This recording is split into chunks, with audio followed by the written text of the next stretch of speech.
So you also have the salivary glands, which are in the mouth, and they are going to assist in the part of chemical digestion. So they secrete saliva, and saliva is primarily water, but it also contains a digestive enzyme that is known as amylase. And amylase is going to target anything that is sugar-based in your mouth and start digesting it and breaking it down. You guys have witnessed this so many times in your life, and you might not even notice that it's happening. You guys know if you put hard candy into your mouth after a while, it's going to dissolve and disappear. That's because that amylase is eating away at the sugar in that hard candy. If you've ever put a piece of gum in your mouth and it starts out as a big wad of gum, and after a few minutes, it's much, much smaller in size because that amylase worked on those sugars and digested them and broke them down and got rid of them. And so, like I said, you guys have seen this in action. You just might not have linked it to that amylase or that digestive enzyme and what it was actually doing. So the mouth, very important in its design. So we have those teeth strategically positioned to initiate the process of getting food into our mouth and then chewing it to get it broken down. Besides that, if you look at the shape and the formation of the mouth, we have an arch to both the top and the bottom jaw. You have an arch at the roof of your mouth. And all of that is designed so that as you are pushing and moving that food around in your mouth, it is constantly getting rolled into a ball. And that ball has a very specific name. It's called a bolus, B-O-L-U-S. So the shape and the design of the mouth is also going to help to form that food into something that is going to be easy to swallow. If you flip over to page 3, kind of probably already had that out since I had mentioned the slide on chemical and mechanical digestion, but it talks about the palate. The palate is going to, you have a hard palate at the front of your mouth. If you take your tongue and push it to the roof of your mouth, you'll notice that you have that hard structure. That's actually creating a barrier between your nasal cavity and your oral cavity. If you go to the back of your mouth, you'll notice that that hard palate is going to transition into a soft palate. And that is because when you get ready to swallow, your muscles kind of push and compress that ball of food. And if you had a hard palate back there, it would make the process of swallowing much more difficult. So it transitions into a soft tissue when you get into the back of your mouth, just to allow for that process of swallowing the food to be a little bit easier. Moving into page 4, page 4 talks a little bit more specifically on the salivary glands. The salivary glands, you have 6 total, and you have 3 on each side. So when you look at the 3 sets that you have the parotid ones, which are going to be up high on either side. They're actually between the cheek and your teeth, high up. And then you also have your submandibular and your sublingual. Now, lingual is going to indicate tongue. So sub telling you that it's below the tongue for sublingual. And then mandible refers to that bone that makes up your lower jaw. So submandibular telling you that it is aligned with that mandible bone. Now, what the salivary glands actually do is they are going to hold the saliva until you call on that saliva to be input into the mouth. And those salivary glands have muscles around them. Those muscles will contract. It squeezes the saliva out of the gland itself, and then there's a duct that is going to transport that saliva from the gland into the mouth. Now, it is common for a lot of people to get cavities on the outside of their teeth because that is actually where that duct is going to come into the mouth and release that saliva. So what happens is that's a hot spot for digesting and breaking down carbohydrates. So if you don't do a good job of brushing, those carbohydrates that got digested, they just kind of sit on those teeth. Very easy place to then get cavities. So with those 6 salivary glands, like I said, constantly injecting that saliva into the mouth and helping to break down anything that is sugar or starch based. Okay, so those carbohydrates are going to get broken down immediately in the mouth. The connection to that and how the body actually works is because carbohydrates are our first source of energy. So when our body starts to do work, we look to those carbs for our energy, and you burn through all of your carb-based calories first before you ever tap into your fat-based calories. So by having that process of digesting the carbohydrates beginning in the mouth, It just helps to make that process a little bit more efficient in getting that energy to your body where it needs to be used. The bottom of page 4 talks about the secretion of your salivary glands. I kind of already indicated that. Amylase is the big one. We know saliva is going to be high in water content, but the main component that is going to be active is going to be that amylase. So the water part just helps to soften the food up, make it a little bit easier to roll into a ball, but it's actually going to be the amylase that is going to carry out the digestive action. If you flip over to page 5, it talks about the esophagus. The esophagus is the tube that is going to transport food from the mouth down to the stomach. And with the esophagus, you have a sphincter muscle that is going to be at the end of the esophagus leading into the stomach. And when we talk about sphincter muscles, that is a muscle that is going to make a complete circle around a structure. And we typically have it in places where we need to close off two structures from each other. When you guys swallow food, you want that food to pass into the stomach, but because of the conditions and the environment within the stomach, you don't want the contents from your stomach coming back up the esophagus. Your stomach is designed very specifically to handle a very, very low pH in the neighborhood of 2 to 3 on the pH scale, which is very, very strong. The esophagus is not designed to deal with that. So when you hear people talking about heartburn, what's happening is the acid from the stomach is getting splashed back up into the esophagus. And because the esophagus really doesn't have good protective measures against that acid, that burning of the inside of the esophagus wall is what they're experiencing when they talk about heartburn. Some people naturally have heartburn for a variety of reasons. If you are stressed out, if you have a diet that is high in salt, those can trigger heartburn. But if you are pregnant, especially in the later stages of pregnancy, when baby starts to get much larger in size and starts pushing internal structures around, because as baby moves up, it will push against the stomach and cause the contents of the stomach to be easily move back up into the esophagus as well. So a lot of pregnant women will complain about heartburn even if they have never had heartburn before in their life. And that's what is happening, is that strong acid is getting pushed back up into the esophagus. The problem with that is when you start burning the inside of the esophagus, you can do a lot of internal damage, especially if it happens over a long period of time. When you have people that are suffering from eating disorders and they are purposely making themselves throw food back up, they are consistently bringing that acid back up, burning the inside of their esophagus, which can have a lot of long-term consequences. Now, once the food moves down into the stomach, so it passes down the tube through that sphincter muscle, the sphincter muscle will clamp down and hopefully hold the food in that stomach. Now, the stomach is a J-shaped tube. So you have the esophagus leading into the stomach, and then it drops down below that opening, and it curves back up before it transitions into the small intestine. And the reason for that is both the opening into the stomach and the opening that allows things to exit the stomach are higher than the actual stomach itself. And this allows for food to maintain and stay where it's supposed to for the duration of the stomach working through the process of digestion. Typically, your solid foods that you put into your body are going to stay in the stomach for somewhere between 3 and 4 hours. So if your mom ever told you you couldn't get back in the pool for 30 minutes after eating, it would have needed to be more between 3 and 4 hours before it would have been fully effective, because that's how long that food is going to stay there.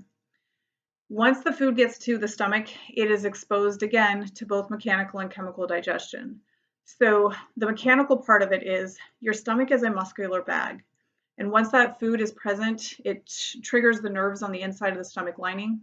And those muscles will tell, or those nerves will tell the muscles to start contracting, and they will fold over themselves. And as they do that, they are mashing the food down. And so it's just this constant process of the stomach contracting, mashing that food down. The second part of it is you have these pumps in your stomach that are going to pump in a very strong acid, which gets coated and rolled into the food. And that acid will help eat away at the food molecules, the bonds between the food molecules, to help break them apart and into smaller pieces. So again, we see both types of digestion being used here to help assist in the process. Now, in order to make sure that this is done effectively, like I said, that food is going to stay there for typically 3 to 4 hours. But when food gets ready to move on, it is not going to pass forward all at the same time.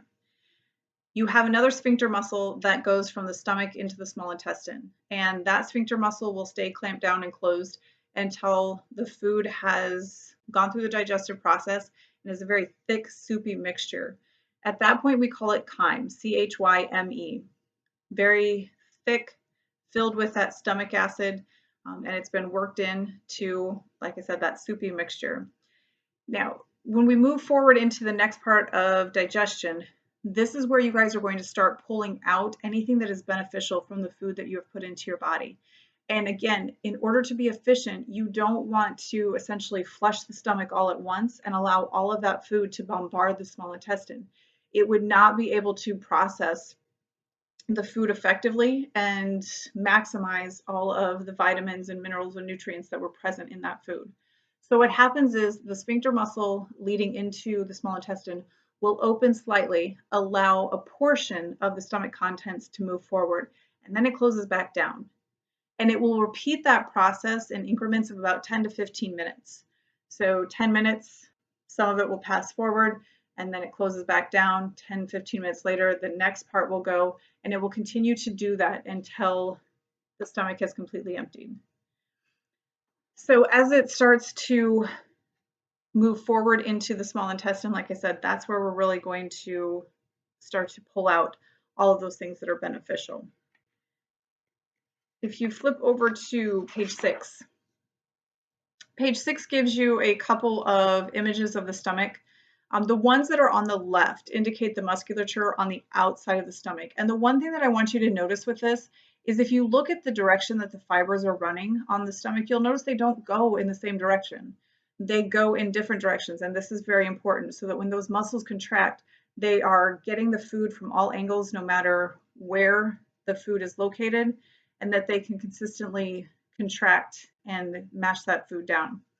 The picture that you have on the right-hand side, that's a cross-section of the stomach. And so we've cut the stomach in half, kind of opened it up like a book, and you are looking at the inside of the stomach. You'll notice that it's not smooth. You have these wrinkles. They're actually kind of peaks and valleys on the inside of the stomach. Those are called rugae. And those are very important because they are going to increase the surface area on the inside of the stomach. If you're trying to mash something down, the more surface area that you have to mash that and grind it, the more effective the process is going to be. So those wrinkles just create more area for that food to get mashed down, get that enzyme and the acid worked in to make it as efficient as it possibly can. The bottom of page 6 talks about the process or some of the chemicals that are used in the process of digestion. And the one thing that is important here, we talked about carbohydrates getting broken down in the mouth. When food moves on to the stomach, now we're focusing on proteins. So anything that is protein based is going to get broken down in the stomach. Now the thing is, you have pretty much protein in everything in our body. It's not just our muscles. You have it in your cell organelles, you have it in your DNA, you have it in all types of tissue. And so now you have this digestive enzyme, which is known as pepsin. And pepsin is geared to break down and digest proteins. But because you have proteins in almost every part of your body, it can't be allowed to just circulate through your system because it would digest anything that had protein in it. So the body had to find a way that we could isolate when and where this particular digestive enzyme works. So what happens is you have an inactive form of pepsin. The inactive form of pepsin is called pepsinogen. So you can have this digestive enzyme in your body. We just keep it dormant or inactive until we actually need to put it to use. So pepsinogen circulating through your body, not doing anything, and it will not become active until it interacts with hydrochloric acid. Now I talked about those pumps in your stomach. That's what those pumps secrete, is a form of hydrochloric acid. So the only place that that pepsinogen can become active and start digesting proteins is going to be inside the stomach, because that is the only place in the human body where we make hydrochloric acid. Now, the reason that the pepsin does not digest the inner lining of the stomach, because stomach is made of protein as well, is because you have a very thick coating of mucus that is going to be on the inside of the stomach. So you have the stomach wall, thick lining of mucus, and then you would have the food content and the acid sitting on top of that mucus. So it creates a barrier between the acid and the stomach lining so that it can't eat a hole through the stomach lining. Now, the conditions of the stomach are so severe that that mucus lining and the cells that secrete them have to change out about every 3 days, because after that they are so worn and torn from the acid exposure that they would not be able to properly do their job. So it is a constant turnover of those cells that make up the inside lining of the stomach, and especially those mucus cells, or that mucus lining, to make sure that it constantly has a strong barrier. Now, sometimes there's a breakdown, and that's not uncommon. And when that happens and the stomach acid is allowed to get to the actual wall of the stomach and start eating away at it, that is what we call an ulcer. So that indicates to you that something has happened, that that mucus lining has not been able to do its job, and now it's eating away at that internal lining. If you flip over to page 7, on page 7 it talks about the pancreas. Now, the pancreas is a unique structure. We'll talk about it again when we get into the endocrine system. But when we look at it for the digestive standpoint, one of the biggest things that it's going to secrete is it's going to secrete insulin. Insulin is huge in the process of digestion, because what insulin does is it allows for the glucose, simple form of sugar, that your body has digested food down to be able to move into your cells.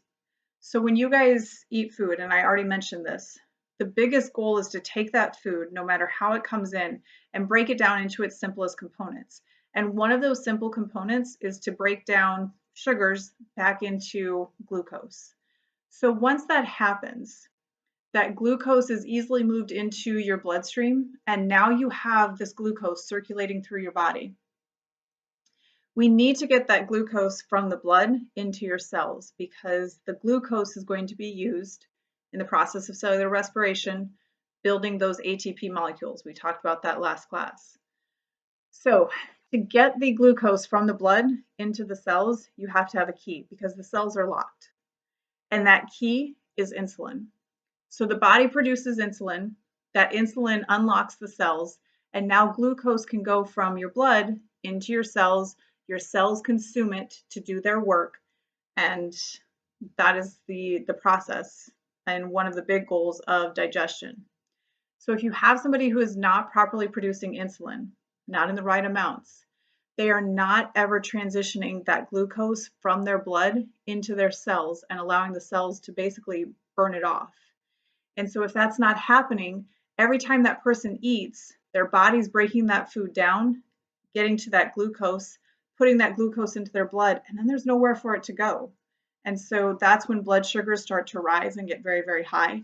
Typically, blood sugar should be right around 100, but if you can't get that glucose into your cells, like I said, those levels will rise and can get very high. They can cause nerve damage. You can have circulation issues. There's a lot of problems that are associated with that when you're not transitioning that glucose out of your cells or out of your blood in a timely manner. So most of you would know that as being diabetes, but that is all because of that pancreas. If you flip over to page 8, page 8 talks about the liver. Now, the largest organ of the body is the skin. The largest internal organ is going to be the liver. The liver is a massive structure. It's kind of triangular in shape. It's tucked right under the diaphragm underneath the rib cage on the right-hand side, and that is anatomically speaking. Okay. So the liver is huge in a lot of different ways because it carries out over 200 jobs for the human body. So when we look at what it does for the process of digestion, one of the biggest things that the liver does is it's going to store glucose for us. So when we don't burn off all the glucose that we put into our body, we actually have the ability to store that, and that stored form is going to stay in the liver. One of the other things that it does for us is it produces a product called bile. Bile is a third digestive enzyme. So we had amylase in the mouth, which targets carbohydrates. We had pepsin in the stomach, which targets proteins.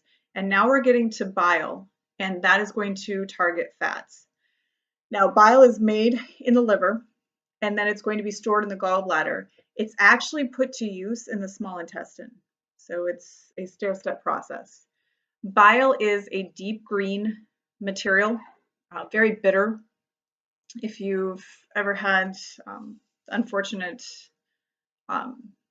situation of having the stomach flu and you have nothing else to bring up from your stomach, sometimes you'll notice a green material will come up, and that's what you're seeing is that bile that's coming back up. But it's a very strong green acid, and like I said, made in the liver, stored in the gallbladder, and ultimately will be used in the small intestine. So when you look at that picture of the liver, kind of shows you where the gallbladder is. When we do dissections, gallbladder is always very easy to find because that deep green color of the bile will actually stain the gallbladder that same green color. If you move over to page 9 talks about the small intestine.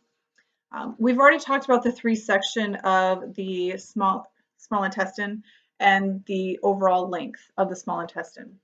One of the biggest things that happens within the small intestine is that it is going to be where absorption actually takes place. And I'll have you slide out so that you're looking at page 9 and 10 right now. With the small intestine, now we have chewed the food, we've mashed it down in the stomach, we've incorporated this strong digestive acid, and what we are now doing is we are going to expose this chyme soupy mixture to the small intestine and give it the chance to pull out anything that we could use or would be beneficial. So within the small intestine, you have these tiny little structures that are known as villi, and those are over on page 10. The villi, the best example I can give you to kind of visualize them is to think of these straws.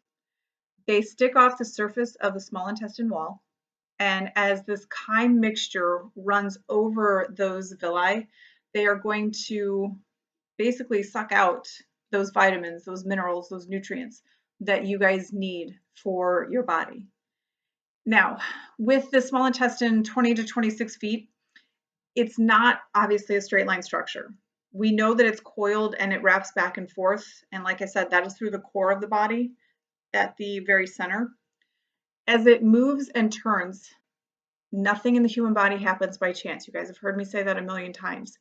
The reason that the small intestine curls back and forth is because if you take a water bottle, it's got some liquids inside still, and you flip it and try to get it to stick the landing, if you pay attention to the water inside, the water doesn't stay in the same place. The water is going to shift and move and turn within that bottle when you do the flip. So when we take the small intestine and we wind it back and forth, we take that thick soupy chyme mixture and we flip it inside the small intestine. Because those villi are only on the wall of the small intestine, so that chyme mixture that's moving through the center doesn't get exposed to those villi unless we force it to. So that turning back and forth changes the position of that chyme to make sure that at some point as it's traveling that 20 to 26 feet through the small intestine, it's eventually going to run over those villi and give it a chance to pull out some of those vitamins, minerals, and nutrients that are present. So that is a very important design feature that a lot of people don't consider or just simply miss. Now, with the small intestine and the process of absorption happening within the small intestine, it's not 100% efficient. There are things that you will put into your bodies that pass through and you don't get. I always fear people that take a daily vitamin to supplement their diet and have a horrible diet, but think that they are doing just fine because they take a multivitamin. Just because you ingest a multivitamin doesn't mean that you actually get everything that it says is present in that vitamin. Because in the process of digestion, if it doesn't run over those villi and those nutrients don't get pulled out, you're not getting anything from them. So taking that daily vitamin once a day, you're not necessarily getting everything. And so that is why we eat multiple times through the day, because if you expose your body to foods a couple times a day, 3 times a day, or if you snack a couple times as well, you are presenting that food multiple times and you are increasing the likelihood that you are going to get and maximize as many of those nutrients as possible. Last page, you find page 11, looking at the large intestine. The large intestine is roughly about 3 to 4 feet in length. Now, with this particular picture, it shows you the ascending colon and then the transverse colon running across the top, and then the descending colon, which comes back down the other side. You can see the space or the gap in the center. That is where the small intestine would be working back and forth. But the food moves through the small intestine first, and that is absorption of all the minerals and nutrients. By the time that your food mixture gets to the large intestine, very little absorption, if any, is really going to happen. We're not concerned with taking out nutrients any longer. Now we are concerned with pulling out excess water. So you have that thick, soupy chyme mixture, and most of the time that is not how our waste is going to be eliminated. It's going to take on a more solid form, and that is because of the job of the large intestine. This goes back to caveman era, so to speak. When water was not readily available, our body had to find a way to be very efficient with the water that we provided it. And this was one of the things that it did. Instead of passing that water and eliminating it from the body will actually filter it back out and pull it back into our body to be used again, so that we can, because at that point in time, they didn't know when and where their next resource of water was going to come from. They didn't have running water, they didn't have water fountains and things like that. So they had to be very, very efficient with it. And so the large intestine will take care of that process. Now, when we talk about small and large intestine, the names, small intestine 20 to 26 feet long, and we've got the large intestine 3 to 4 feet long, has nothing to do with the length and everything to do with the diameter of the tubes that are involved with the small and the large intestine. The diameter of the small intestine is smaller compared to the diameter of the large intestine. So that is where the name reference comes from. Again, I could say that and gloss over it, and most people wouldn't think twice about it. But it goes back to, again, how the body functions. With the villi on the inside of the small intestine, if you had a large diameter, that would take those villi, which run just on the inside of the small intestine, and take it further away from the food or that chyme mixture that was running through the center of the small intestine. That would not be something that would be beneficial to our body.